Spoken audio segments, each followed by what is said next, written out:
tous. Alors aujourd'hui, nous avons l'immense chance de pouvoir interviewer Pauline Mézani, qui est directrice des hôpitaux de Beaujon et de Bichat à Paris. Merci infiniment, Pauline, pour votre temps et d'être avec nous sur cette interview. Bonjour.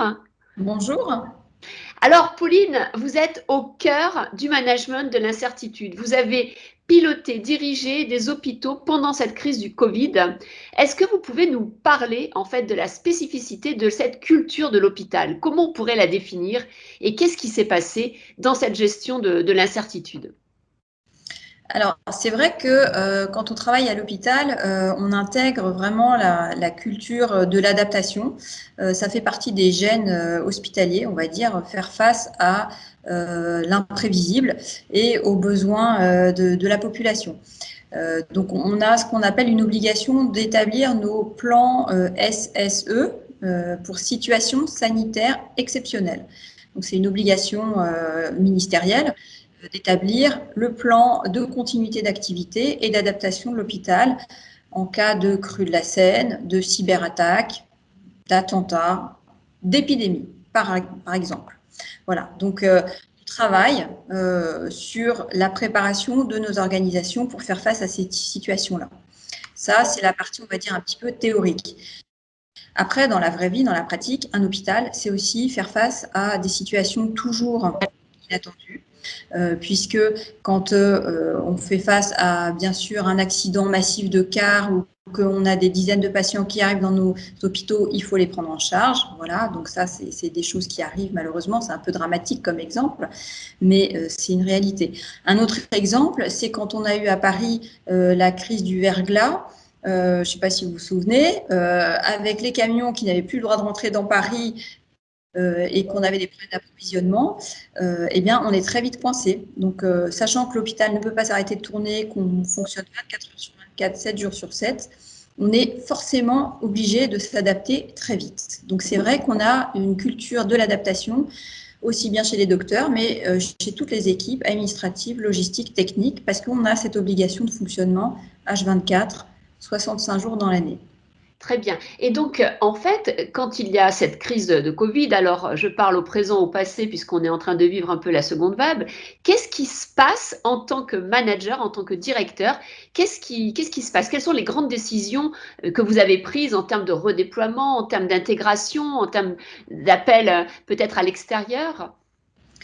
Alors, dans le cas de cette crise d'épidémie Covid, effectivement, en fait, à l'hôpital Bichat, c'est surtout celui-là dont je parlerai, on a accueilli les premiers patients parisiens atteints de Covid, c'était des touristes chinois.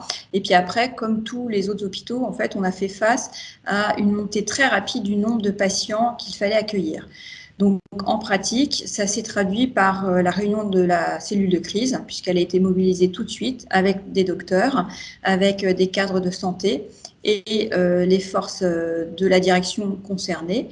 On a dû réadapter l'hôpital. On a réorganisé l'hôpital et on a accompagné en fait la montée en charge rapide du nombre de patients qu'il a fallu prendre en charge. Donc ça veut dire que on a augmenté les capacités des services de l'hôpital qui avaient à prendre en charge ces patients. Donc, il s'agit de la réanimation, des maladies infectieuses, de la pneumologie, alors que les autres services qui n'étaient pas concernés par la pathologie Covid, eux, en revanche, ont été mis plutôt en déflation, en régression, pour aller prêter main forte aux autres services. Donc, c'est par exemple l'orthopédie, la dermatologie, la rhumatologie, je pourrais en citer d'autres, mais c'est pour donner des exemples. On a en fait augmenté les capacités d'action des services qui étaient les plus concernés par la prise en charge de ces patients et on a redéployé les personnels vers ces services-là.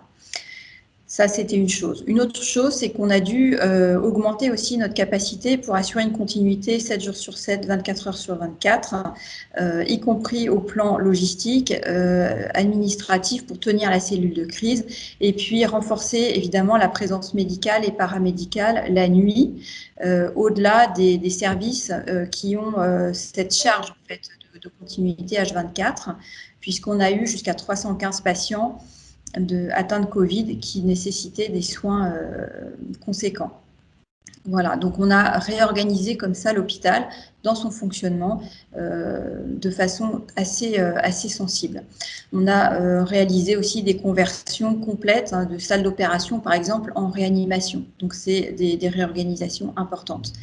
On a également absorbé des renforts, puisqu'il y a eu un moment où nos ressources propres en fait, n'étaient plus suffisantes pour assurer le fonctionnement de ces unités renforcées pour le Covid. Donc on a accueilli, et on les remercie, les dizaines de professionnels qui sont venus nous prêter main forte, qui venaient de régions qui n'étaient pas touchées par l'épidémie, qui ont pu comme ça nous dépêcher, on va dire, des infirmiers et des médecins qui sont venus nous prêter main forte. Donc il a fallu les accueillir, les loger, les former, les habiller. Enfin voilà, c'était un renfort, mais c'est vrai que c'était aussi une charge puisqu'il a fallu les enrôler. Et puis bon, après évidemment, c'est devenu une aide, bien évidemment. Mais c'est vrai qu'en termes d'impact et d'organisation, c'était pas neutre.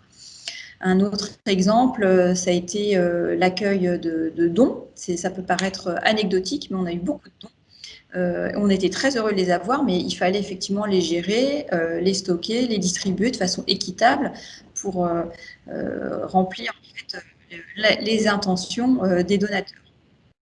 Oui, alors on voit qu'il y a cette culture de l'adaptation, il y a cette culture de la réorganisation en temps réel pour faire face à la crise.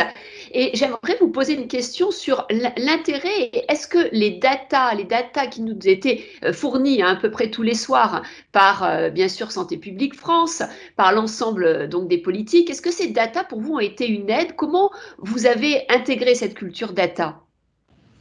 Alors, ces données sont effectivement très importantes. On les a au quotidien et on continue aujourd'hui à les avoir alors qu'on est maintenant dans la deuxième vague.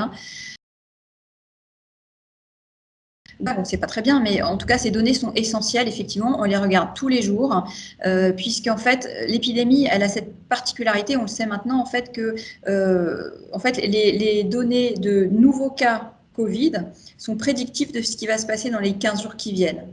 Puisqu'on sait que l'évolution de la maladie, en fait, une fois que l'acquisition du virus est constatée, on sait que dans les 7 à 15 jours, en fait, il va y avoir une certaine proportion de patients qui va venir à l'hôpital. Et dans cette proportion, encore une proportion qui aura besoin de soins de réanimation. Donc c'est vrai que pour nous, c'est vraiment de la donnée très utile, très concrète et opérationnelle dont on se sert pour s'adapter, pour savoir à peu près de combien de lits de réanimation dans la région, en Île-de-France, on va avoir besoin à horizon de 2, 3, 4 semaines. Et après, nous, on est en capacité à peu près de le décliner par département. Donc, c'est des données tout à fait importantes. Une autre donnée, au-delà de l'épidémiologie, qu'on regarde de très près aussi, c'est tout ce qui est éviction, absentéisme de notre personnel, parce qu'il faut qu'on arrive à modéliser aussi nos capacités de prise en charge, et puis d'essayer de synchroniser en fait le besoin, et puis nous, ce qu'on va être en capacité de faire. Donc, c'est des données absolument essentielles au pilotage. D'accord. Donc en fait, on voit bien qu'en fait, la culture data, ça fait partie quand même de votre ADN et dans un cas de crise comme celui-ci, ça vous permet d'ajuster, de prévoir et d'anticiper. En termes de nouvelles pratiques au travail, est-ce qu'il y a un ou deux exemples que vous pourriez nous donner? Qu'est-ce qui a changé et qu'est-ce qui va rester justement? De quelles leçons à tirer de cette crise en termes de pratiques de travail? Alors, la crise, en fait, a conduit à nous aligner avec les médecins, les cadres de santé et la direction. On a été complètement alignés sur un objectif unique qui était la prise en charge des patients Covid et avec un sentiment d'urgence qu'on partageait tous, puisqu'on voyait bien ce qui était en train de se produire. Donc, en fait, le sentiment d'urgence et l'objectif très clair, univoque, en fait, a fait qu'on avait un alignement totalement parfait en cellule de crise et une capacité du coup à organiser l'hôpital qui était fluide finalement. Donc je pense qu'on a tous apprécié cette clarté et puis cette efficacité opérationnelle. Et je pense que c'est vraiment ça le plus important qu'on souhaite garder.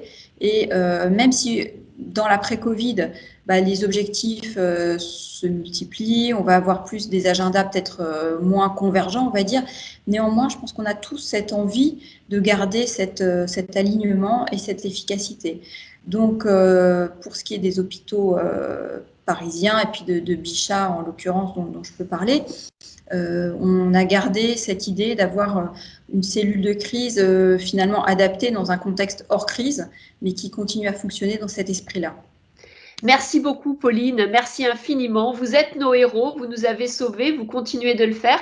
C'est très important pour nous de comprendre comment vous avez fait. On retiendra en fait l'importance de votre culture de l'adaptation, surtout, bien entendu, toute la culture autour de la réorganisation en temps réel face à la crise, la culture de la data et bien sûr la culture donc du pouvoir de nouvelle gouvernance, du pouvoir des nouvelles pratiques, le pouvoir du travail entre les cadres de santé, la direction et les médecins qui est essentiel et qui en tout cas nous permet d'avoir confiance dans notre système de santé.